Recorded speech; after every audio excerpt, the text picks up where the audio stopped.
Hi guys! So ito po yung mga items na ipapamigay natin sa mga prospect natin with their company logo. Ang mga prospect natin today is restaurant and coffee shop around Dapitan and Sampaloc. Ang first prospect natin ay si Canto Freestyle. We talk to manager. So upon further discussion, interested si manager sa uniforms, aprons, and sintras. I would say 95% customer will place an order online. Nagustuhan niya yung samples na binigay natin, gusto niya magpagawa agad. And we show to them how to navigate our website such as product and services and most especially designing sa website. Happy si manager sa pagpunta natin sa branch nila. Isa sila sa future customer natin. Ang next prospect natin ay si Tiger Wings. We talk to manager.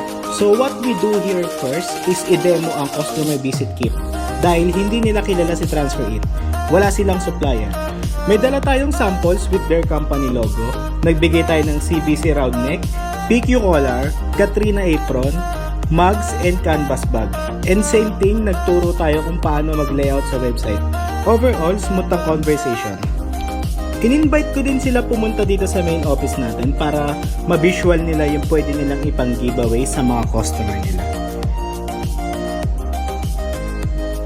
Ang next prospect natin ay si Saffron Restaurant. We talk to manager. Sobrang daling kausap ni manager. Masaya siya sa mga samples na binigay natin. They were planning na magpagawa talaga this month ng uniform. Dahil lahat ng staff niya is walang uniforms. And also gusto niya isabay yung mga giveaways para sa mga regular customer niya. They will call us na lang daw if magpapagawa na siya.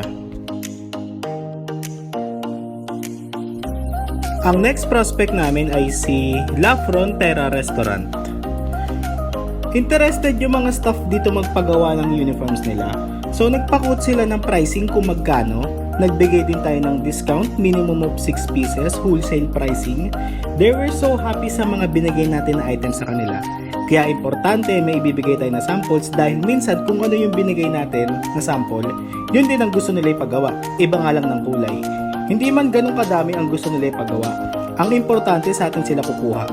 Ang goal dapat is to transform each customer visit into an opportunity such as bulk orders and future customers. Think positive lang. Makipag-usap ng maayos, makakabenta tayo.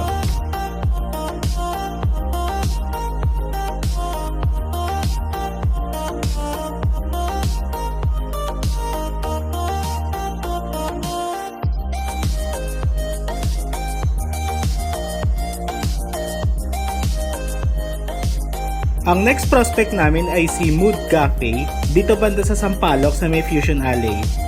We talk to one of their staff. Happy sila sa binigay nating mga items with their logo. Ang napansin ko sa staff nila, yung uniforms nila is medyo dark white na. So nagsuggest ako sa kanila na i-upgrade nila yung uniforms nila para mas elegant tignan. Pinakita ko sa kanila yung mga sublimations natin sa website. And also giveaways. They will convince their manager na i-push yung uniforms nila. They will forward yung letter of proposal natin sa manager nila.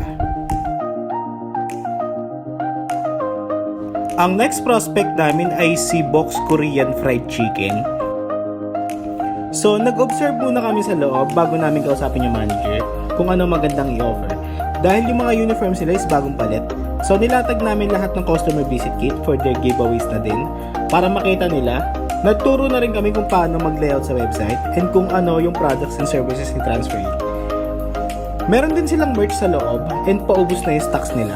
I advise them na mura ang items sa atin if somehow gusto nila magpagawa. Overall, smooth ang conversation.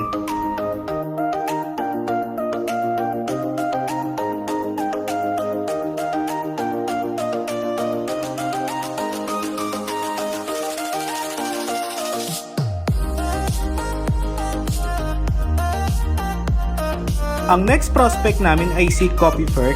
Sobrang busy ni sir, siya lang ang staff on duty. Pinaliwanag na lang namin sa kanya yung about sa items na ibibigay namin sa kanila with their company logo and proposal letter. They will forward yung letter of proposal natin sa manager nila para ma-review.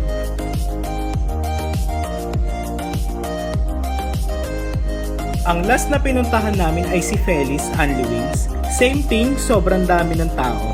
Kinausap na lang namin na maayos yung staff para mabigay kay manager yung mga samples and proposal letter.